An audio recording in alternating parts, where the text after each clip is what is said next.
Imaginez être accusé d'un crime pour lequel prouver votre innocence est totalement impossible. Pire encore, imaginez que vos tentatives de défense ne servent qu'à prouver votre culpabilité. Cela semble absurde? Eh bien, c'est exactement ce qui est arrivé à des milliers de personnes durant l'une des périodes les plus sombres de l'histoire européenne. Et non, je ne parle pas du Moyen-Âge, comme beaucoup le pensent. Les chasses aux sorcières, qui ont terrorisé l'Europe pendant des siècles, sont entourées de mythes et d'idées fausses qui persistent encore aujourd'hui. Quand on pense à cette période, on imagine immédiatement des bûchers remplis de vieilles, femmes, des tribunaux religieux fanatiques et des accusations de culte du diable. Mais la réalité historique est bien plus complexe et bien plus terrifiante que ces simplifications.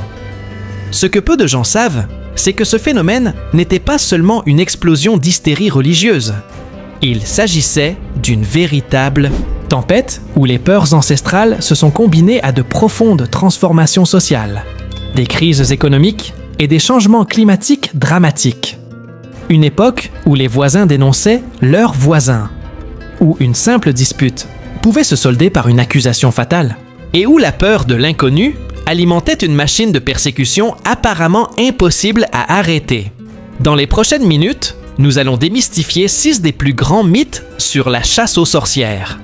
Préparez-vous à découvrir qu'une grande partie de ce que vous pensiez savoir sur cette période est complètement faux. Et plus important encore, nous comprendrons comment ces idées fausses historiques affectent encore notre vision du monde aujourd'hui. Car après tout, les mécanismes qui ont conduit les gens ordinaires à accuser leurs voisins de sorcellerie ne sont pas si différents de ceux qui alimentent encore aujourd'hui les persécutions et les théories du complot. Êtes-vous prêts à ce que tout ce que vous croyez à propos de la chasse aux sorcières soit complètement brisé? Parce que le premier mythe que nous allons révéler va complètement changer votre perspective sur qui étaient réellement les victimes de ces persécutions. Il s'appelait Olaf Eriksson, et le 15 mars 1756, il s'éveilla comme un forgeron respecté dans la petite ville de Reykjavik, en Islande. Il avait une épouse aimante, 3 enfants qui dépendèrent de lui, et une entreprise florissante qu'il avait bâtie de ses propres mains pendant 20 ans. Olaf n'était pas différent des autres ouvriers de son époque. Il se levait à l'aube, forgeait des outils pour sa communauté, et le soir, s'asseyait près du feu pour raconter des histoires à ses enfants. Mais cette nuit de mars, quand Olaf s'endormit, il ne savait pas que ce serait la dernière fois qu'il le ferait en tant qu'homme libre. Car le lendemain matin, son voisin Björn Andersen, avec qui il avait eu un différend sur le prix de certains fers à cheval, s'est présenté à sa porte accompagné des autorités locales. L'accusation était simple et dévastatrice. Sorcellerie. Olaf rit d'abord. Sorcellerie. Lui, un forgeron chrétien, un père de famille, un membre respecté de la communauté. C'était ridicule, mais son rire s'est transformé en horreur lorsqu'elle a réalisé que personne d'autre ne riait. En quelques heures, Olaf est passé du statut de citoyen, respecté à celui de prisonnier, en attente d'exécution. Et voici la partie qui va bouleverser tout ce que vous pensiez savoir sur la chasse aux sorcières. Olaf ne faisait pas exception. Il n'était pas un cas particulier. En Islande, où vivait Olaf, 90% des personnes exécutées pour sorcellerie étaient des hommes. Pas des femmes. Des hommes. Dans certaines régions de Suisse et de Russie, les victimes masculines étaient également plus nombreuses que les victimes féminines. Et dans des pays comme la Normandie et l'Estonie, la répartition des sexes était presque égale. Olaf mourut sur le bûcher, 3 semaines après son arrestation, clamant son innocence jusqu'au bout. Sa femme et ses enfants furent expulsés du village. Son commerce fut confisqué. Et tout cela parce que l'histoire qu'on nous a racontée sur la chasse aux sorcières, selon laquelle elle ne touchait que les femmes, est un mensonge. Un mensonge qui a caché la véritable nature de ces persécutions pendant des siècles. Mais si vous trouvez ce mythe genré choquant, attendez de découvrir qui se cache réellement derrière ces chasses. Car ce n'était pas celui que vous croyez. Nous sommes en Vélingue 126 et un événement extraordinaire se produit en Espagne. Les inquisiteurs espagnols, ceux-là même que l'histoire populaire décrit comme des chasseurs de sorcières fanatiques, commettent l'impensable. Ils mettent en garde contre les fausses accusations d'essorcellerie. Mais avant de comprendre ce paradoxe, il est essentiel de connaître la vérité sur ceux qui dirigeaient réellement ces persécutions. Car pendant des siècles, on nous a vendu un récit totalement faux. Quand la plupart des gens pensent à la chasse aux sorcières, ils pensent immédiatement à l'Église catholique et à son Inquisition. C'est un récit captivant. Des prêtres fanatiques traquent des innocents au nom de la pureté religieuse. Il y a juste un problème. C'est en grande partie faux. Voici un fait qui pourrait vous surprendre. Certaines des chasses aux sorcières les plus intenses ont eu lieu dans des régions protestantes et non catholiques. Des pays comme l'Écosse, le nord de l'Allemagne et la Suisse, tous protestants à l'époque, ont connu certaines des persécutions les plus agressives. Pendant ce temps, dans le sud de l'Europe, où l'Église catholique avait plus de pouvoir, les procès de sorcières étaient souvent moins fréquents et moins meurtriers. Voyez-vous le schéma? Tout ce que vous croyez à propos de la chasse aux sorcières est à l'envers. Le plus souvent, ce sont les tribunaux laïcs et les autorités locales qui menaient à ces persécutions. Les conseils de village, les magistrats locaux et même les foules en colère étaient maintenant fréquemment à l'origine des accusations de sorcellerie et des exécutions. En fait, certaines des chasses aux sorcières les plus brutales ont eu lieu lorsque les communautés locales ont pris les choses en main, en agissant en dehors de toute autorité ecclésiastique. Mais voici ce qui va complètement changer votre compréhension. Ces persécutions ne concernaient pas seulement le fanatisme religieux. Elles étaient une question de pouvoir, de contrôle et de dynamique communautaire. Et les véritables forces qui se cachent derrière eux sont terriblement familières. Car ce que je m'apprête à vous révéler sur les véritables victimes de ces chasses va briser un autre mythe que Hollywood perpétue depuis des décennies. Témoignage faisant autorité. Dr Wilhelm Schmidt, historien spécialisé dans les persécutions européennes. L'examen des procès de sorcières révèle un tableau bien différent. La plupart des accusés n'étaient ni guérisseurs ni herboristes. C'étaient des gens ordinaires, agriculteurs, artisans, commerçants et leurs familles. Ce que le docteur Schmidt omet de mentionner dans ses conférences publiques, c'est la banalité de ces cas. Les dossiers révèlent une vérité troublante sur la nature humaine. Beaucoup de gens n'avaient aucune connaissance particulière de la médecine ou des plantes médicinales. Certains étaient même des responsables locaux ou des membres du clergé. Les véritables motifs derrière ces accusations étaient bien plus banals et, à bien des égards, plus tragiques. Témoignage d'experts. Dr Elena Marchetti, archéologue médico-légale médiévale.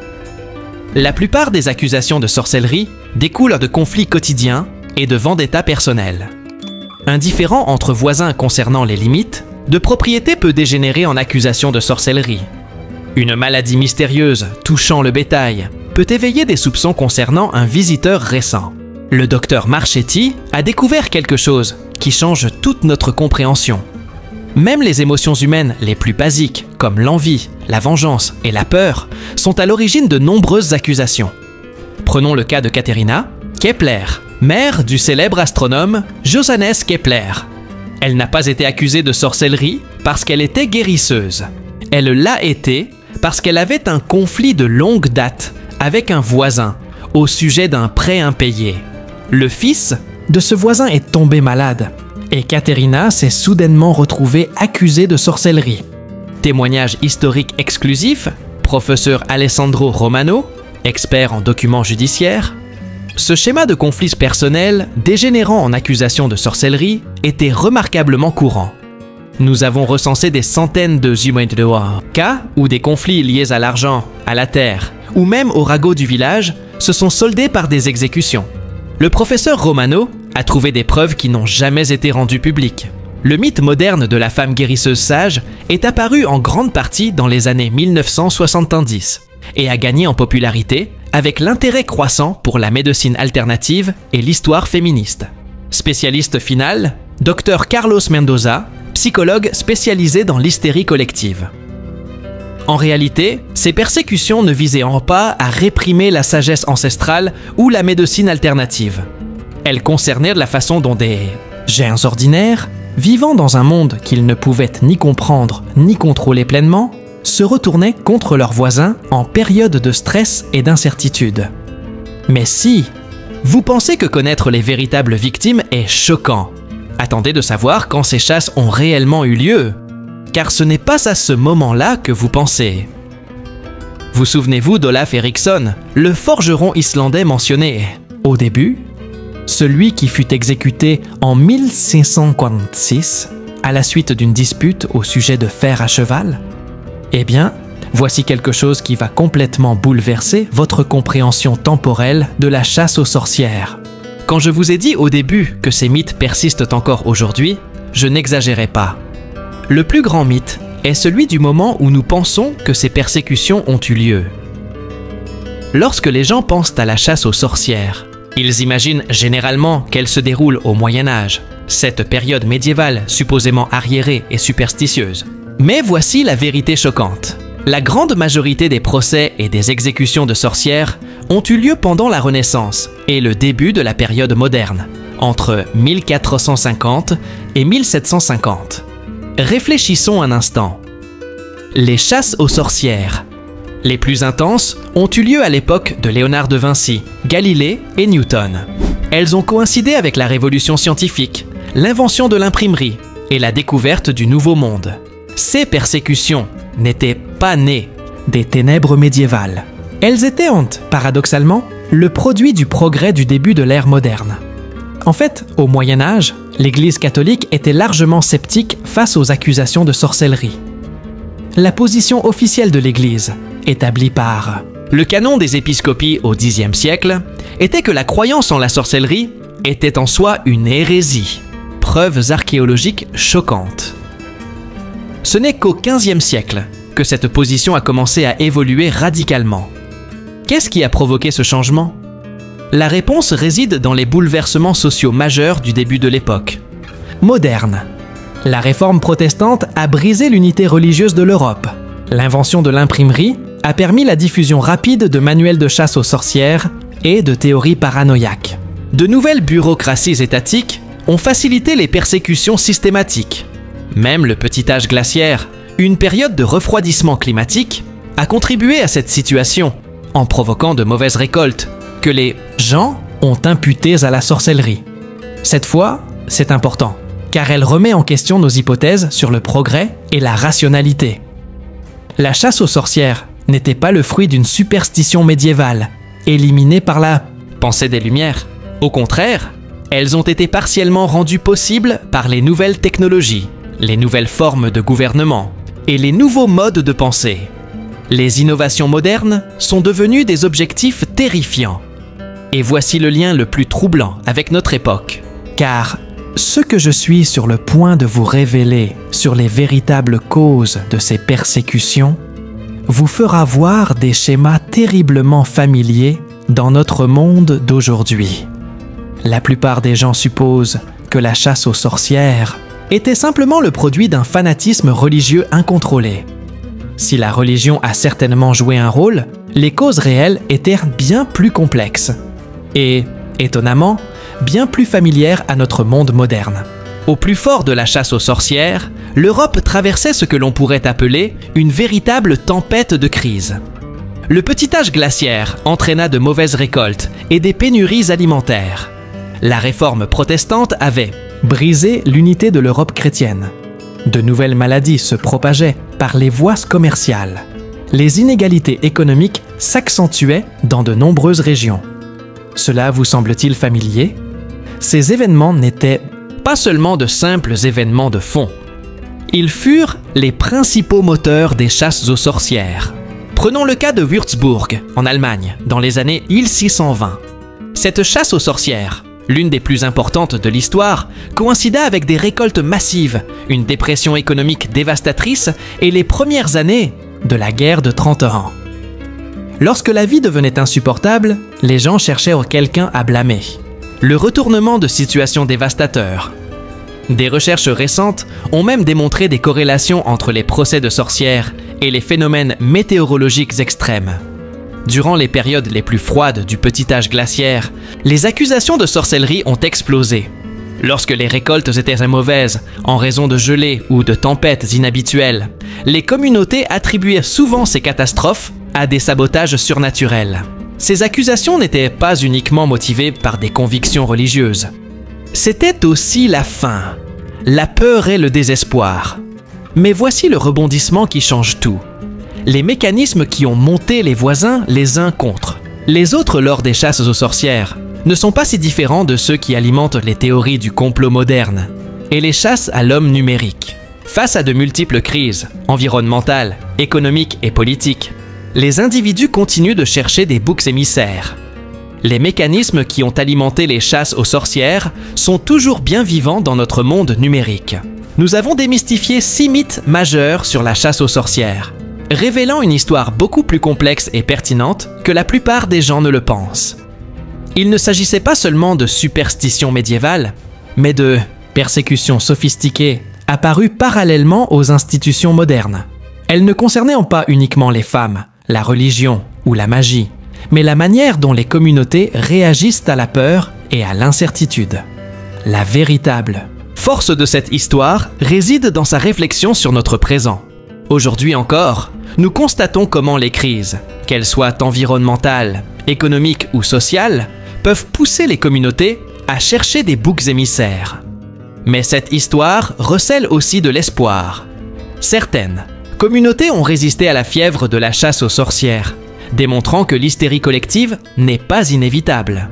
Leur résilience nous rappelle que si la nature humaine n'a pas beaucoup changé en 400 ans, notre capacité à résister à la persécution lorsque nous en reconnaissons les schémas n'a pas non plus évolué. La réflexion finale. Et voici la question qui devrait vous tenir éveillé ce soir. À quelle chasse aux sorcières moderne vivons-nous actuellement sans nous en rendre compte? Quelles persécutions numériques du présent seront perçues dans 400 ans comme aussi irrationnelles que les bûchers médiévaux? Si la découverte de la vérité sur la chasse aux sorcières vous a amené à vous interroger sur les autres mythes historiques que nous avons aveuglément acceptés, il est temps que vous découvriez d'autres secrets délibérément cachés. Abonnez-vous, car les prochains mythes que je m'apprête à démystifier vous donneront l'impression que ces révélations ne sont qu'un début. Parce que le prochain secret que je vais révéler concerne quelque chose qui se passe actuellement dans notre monde numérique. Et les parallèles avec les chasses aux sorcières vont vous stérifier.